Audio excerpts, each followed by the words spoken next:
On this week's episode of Product of the Week, we're going to talk about Legos. Legos were created in a place called Billund in Denmark in 1932 by this guy. He was building wooden toys. This was right around the time where plastic started being used, so around World War II. He started using it in his toys while he was building up the Lego company. 26 years later, in 1958, Lego started using ABS plastic. At that time, similar toys were only stackable, so they wouldn't lock and interlock with each other. So you would stack them up and they would reach a certain height and then they would just collapse. And this limited children's creativity and creative abilities. So this is when Lego's lock mechanism really made the difference. It really changed the game because of the way that the holes and the bumps at the top of the bricks were locking into each other and were able to hold on really tight, but also separate easily.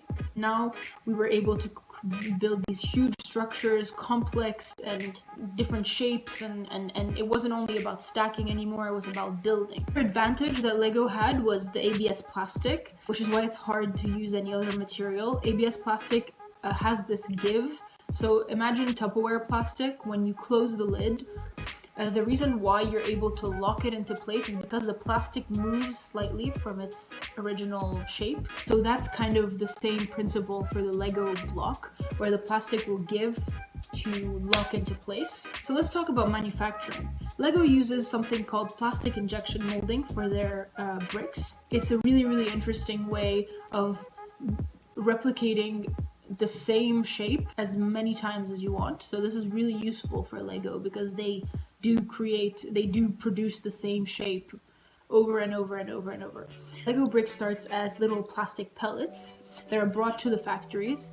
The pellets are then colored with pigments. Then they're brought into the molding machines. So the molding machines will take in pellets and they have this big tube that the pellets go through. The tube will slowly start melting the plastic. But plastic doesn't really go to a liquid state, it goes viscous, so it travels through this molding machines too, and as it travels the pressure goes up, which is why it's able to be injected into the mold.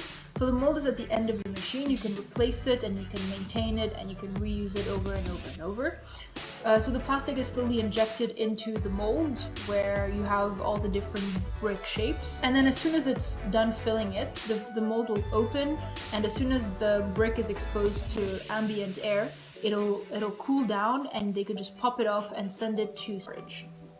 Then comes sorting, boxing, shipping, and the Lego set is ready to be bought. Today, Legos are found in a lot of households and have been used in play by nearly everyone. To my fellow product designers out there, it is a great way to do rough prototyping as well. And so we know that this brick is an amazing way to build and a great creative outlet. Although there is a designer who thinks differently, her name is Cass Coleman. She has an episode on Abstract the Art of Design that you can watch on Netflix. It's super interesting.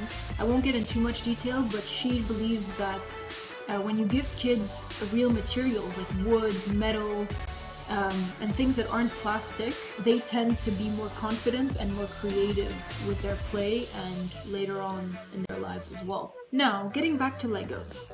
When we look at how much plastic the company is generating, it's easy to see that this toy is not sustainable.